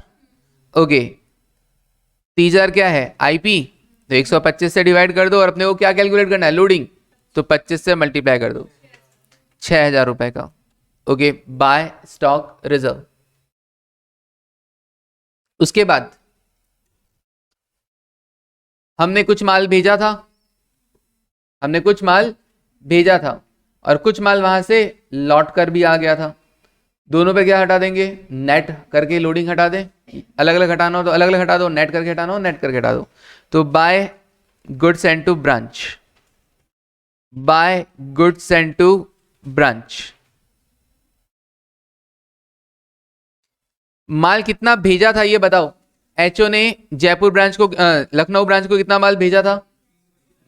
3,25,000 का। उसमें से जयपुर ने एचओ को वापस कितना लौटा दिया? 10,000 का। और 15,000 का चेन्नई ब्रांच को भी दे दिया था। Okay, into 25 divide by 125, 60,000। वो जितना भी गुड्स एंड टू ब्रांच लिखा उसका अपन ने एक बार में कर दिया, याद है? हमने गुड्स एंड टू ब्रांच लिखा था यहां पर, ये देखो, to goods and to branch 325, और by goods and to branch कितना? 10 और 15। तो 325 में से 10 और 15 हटा दो, और उसका नेट लोडिंग देख लो। अच्छा, जो माल बेचा था वो तो आईपी पे बेचा था, उसका भी लोडिंग हटेगा क्या? नहीं सर। हाँ जी, क्योंकि उसका लोडिंग ऑलरेडी किस में आ चुका है? जो माल भेजा था, भेजा था उसी में से तो बेचा था। हाँ, आईपी से अगर तुम ज्यादा में बेचते तो वो अपेरेंट सरप्लस वाला अमाउंट आता। तो मैं एक्चुअली क्या सोचा, देखो जी ओपनिंग तुम्हारे पास इतना था, उस पर मैं इतना कमाऊंगा 6,000, प्लस जो माल मैंने भेज रखा था माइनस तुमने जो लौटा दिया उस पर मैं कमाऊंगा कितना, 60,000। 60 और 6 में 66,000 कमाने वाला हूं। उसमें से अब मैं क्या क्या नहीं कमा पाऊंगा, एबनॉर्मल लॉस। ठीक है जी, तो लेस कर दो एबनॉर्मल लॉस और नॉर्मल लॉस ना, नॉर्मल लॉस था नहीं। एबनॉर्मल लॉस में क्या क्या, एक तो पिल्फ्रेज का लोडिंग वाला अमाउंट। पिल्फ्रेज कितने रुपए का था, 2,000 इंटू 25 डिवाइड बाय 125 कितना हुआ, 400। ओके, और एक वो लॉस बाय फायर, वो भी एबनॉर्मल लॉस, वो कितना अमाउंट था, 5,000। तो 5,000 में लोडिंग वाला अमाउंट कितना है, 25 डिवाइड बाई 125, 1,000। ओके, तो ये 1,000 और 400 में नहीं कमा पाऊंगा, राइट। ये 1,000 और 400 में नहीं कमा पाऊंगा। अच्छा, मैंने लखनऊ ब्रांच एडजस्टमेंट में एक चीज नहीं लिखी शायद, हाँ, फॉर्मेटिंग के अंदर, कोई बात नहीं, वहां जाएंगे और वापस करेक्शन कर लेंगे। अभी लास्ट में एक चीज और तो लिखी नहीं हमने, ओपनिंग स्टॉक पे तो स्टॉक रिजर्व देख लिया था, जो क्लोजिंग स्टॉक अभी भी बचा हुआ है अगर मान लो, तो उसका लोडिंग भी तो ऑपोजिट साइड में देखना पड़ेगा। तो देखो टू स्टॉक रिजर्व, क्योंकि स्टॉक अभी जो बचा हुआ रह गया उस पर तो प्रॉफिट कमाया ही नहीं ना, तो to stock reserve, closing stock कितना था, 48,500 इंटू 25 डिवाइड बाई 125, 9,700। अब देखो कितना आ रहा है balancing figure, transfer to the branch P&L, Lucknow branch P&L account में हम ट्रांसफर कर देंगे उसको, 54,900, 54,900। ये चीज हम वहां पे अपने जब सीख रहे थे तो लिखना भूल गए थे, तो ये लिख देंगे टू स्टॉक रिजर्व भी। ओके, ठीक है, ये बन गया ब्रांच एडजस्टमेंट अकाउंट। सिर्फ और सिर्फ प्रॉफिट, जो मैंने माल ओपनिंग था वो पे क्या कमाऊंगा, प्लस जो माल भेजा उस पे क्या कमाऊंगा, माइनस क्या क्या नहीं कमा पाया, नॉर्मल लॉस पे नहीं कमा पाया, एबनॉर्मल लॉस पे नहीं कमा पाया, जो अभी तक स्टॉक बिका नहीं है उस पे भी नहीं कमा पाया, बाकी जो कमाया वो gross profit, transfer to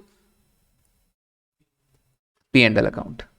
okay, next Lucknow branch P&L account बना लिया था ना ब्रांच एडजस्टमेंट, तो now Lucknow branch P&L account.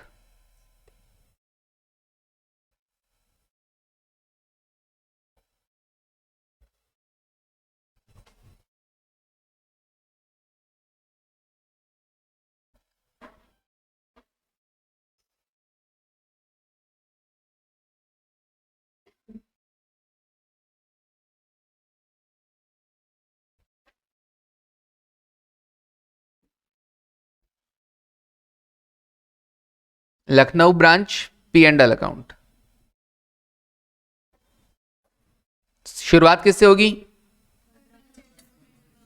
Yes, gross profit से होती है ब्रांच एडजस्टमेंट अकाउंट। तो लिख देते हैं by Lucknow branch adjustment account, gross profit 54,900। Okay, अब इसमें क्या क्या देखना, कितना खर्चे वगैरह हो गए, नुकसान हो गया, तो लाइन से चेक करो क्या क्या थे। क्या कोई एबनॉर्मल लॉस था, हाँ सर वो पिलफ्रेज था, उसकी कॉस्टिंग वाला पार्ट यहां पर आएगा कि नहीं आएगा, हाँ सर आएगा ना, 2,000 का था, 2,000 में कॉस्टिंग कितनी है, 125 में से 100 रुपए कॉस्टिंग है, 1,600। ओके, और सर वो जो लॉस बाय फायर था, ओके, कितने रुपए का था टोटल, 5,000 का था, 5,000 में कॉस्टिंग कितनी है, डिपेंड करता है, 125 में से 100 रुपए कॉस्टिंग है, तो 5,000 में 4,000 रुपए कॉस्टिंग है। अच्छा एक बात बताओ, वो लॉस बाय फायर जो था उसे इंश्योरेंस कंपनी से कुछ मिला था कि नहीं मिला था, अच्छा इंश्योरेंस कंपनी से मिल गया ना, तो बाय ब्रांच कैश मिल गया था ना पक्का, वो अलग है, बाय ब्रांच कैश कितना मिल गया, 3,000 मिल गए। ओके सर, इंश्योरेंस कंपनी से अपने को 3,000 मिल गए हैं, ब्रैकेट में लिख दिया इंश्योरेंस कंपनी। तो मेरा नेट नुकसान कितना आ रहा देखा जाए तो 1,000। आप चाहो तो टू लॉस बाय फायर 1,000 भी दिखा सकते हैं, कोई दिक्कत नहीं है। अभी तक बाय ब्रांच कैश ना लिख के 4 - 3 कर दो और 1,000 दिखा दो, दोनों सही है। सर और क्या आएगा, और क्या क्या थे, मैंने कहा नॉर्मल लॉस आ गया, नॉर्मल लॉस यहाँ पे आता नहीं है। कोई खर्चे वर्चे रहा, हाँ बैड डेट कितने का, 500 का। और वो इंश्योरेंस वाला खर्चा भी तो तुम बता रही थी, वो भी लिख दो, टू इंश्योरेंस चार्जेस। हाँ जी, इंश्योरेंस चार्जेस कितना, 500। ओके, और वो एक और का खर्चा था पेटी एक्सपेंसेस, पेटी एक्सपेंसेस। और पेटी एक्सपेंसेस हमने कैसे कैलकुलेट किए थे, ओपनिंग, ओपनिंग कितना है 50 था शायद, और भेजा और कितना था, कितना भेजा था 34,000 के और खर्चे करने के लिए हमने भेजे थे। और अभी भी बचा हुआ कितना है 230, बाकी खर्चा हो गया 33,820, बाकी बचा profit, net profit, transfer to general P&L account 17,480। Okay, net profit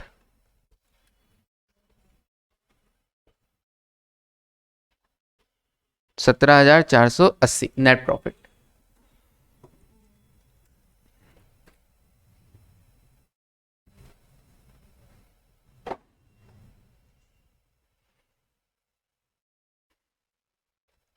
done.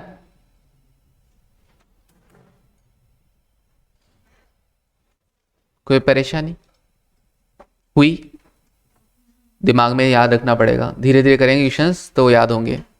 अच्छा, एक और बच गया, बनाओ स्टॉक रिजर्व अकाउंट।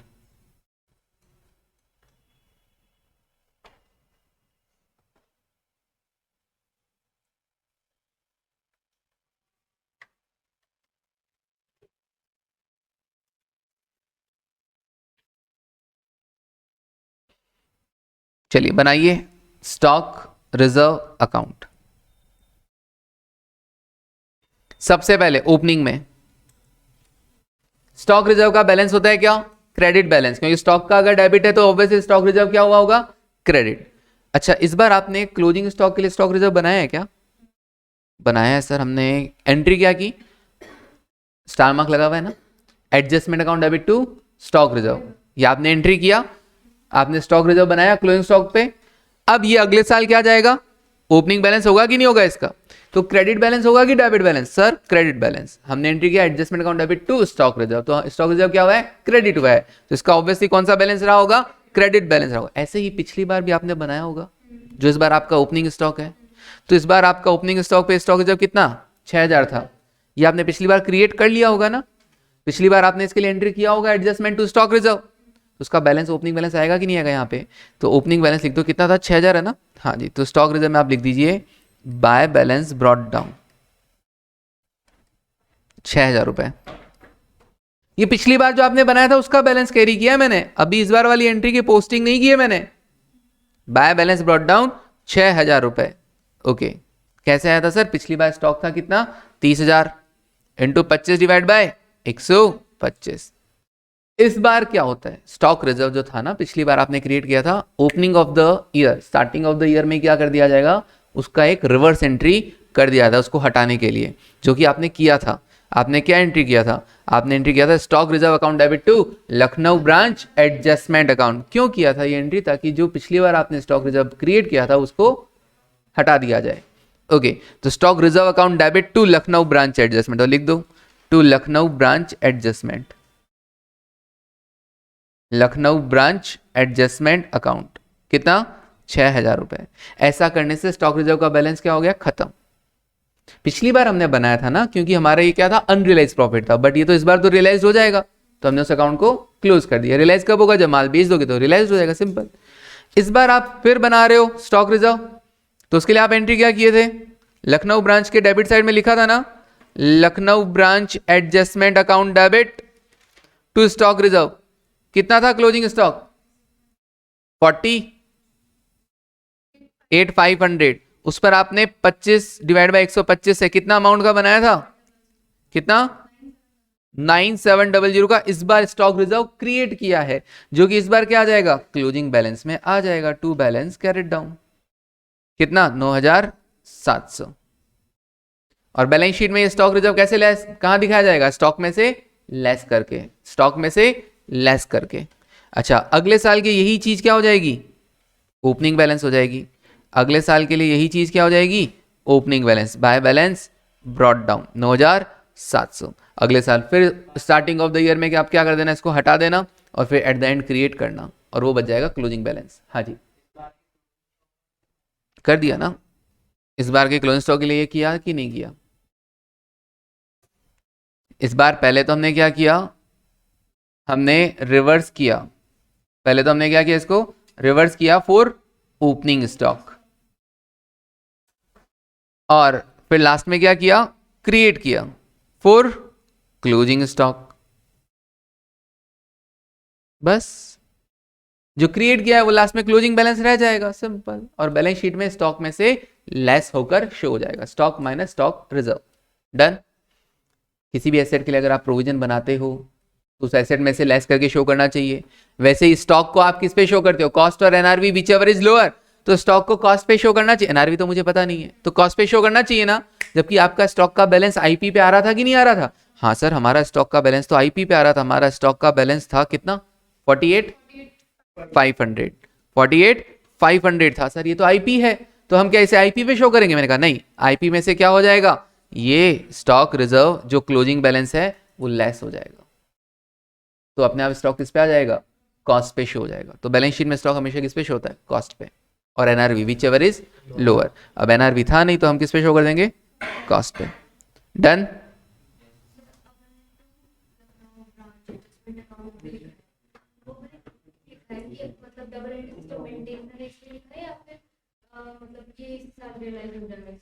दोनों ही रीजन है, डबल एंट्री सिस्टम भी मैनेज हो गया, और ये जो 6000 ओपनिंग में था, जो पिछली बार आप अपना अनरियलाइज मान रहे थे, इस बार तो आपने माल बेच दिया ना, तो वो रियलाइज हो गया है, खत्म करो उसको।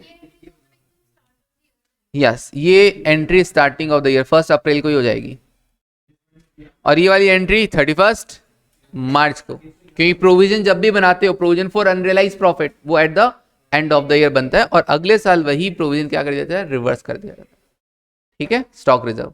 डन। आज स्टॉक एंड डेटर मेथड पढ़ना और ये क्वेश्चन वापस ट्राई करना, कल से और आगे क्वेश्चन करेंगे, 1-2 क्वेश्चंस और करेंगे ना, 2-3 क्वेश्चन, जितने में क्या हो जाएगा, अपना प्रैक्टिस हो जाएगा। चलिए, तो आज के लिए बस इतना ही, thank you, take care and bye.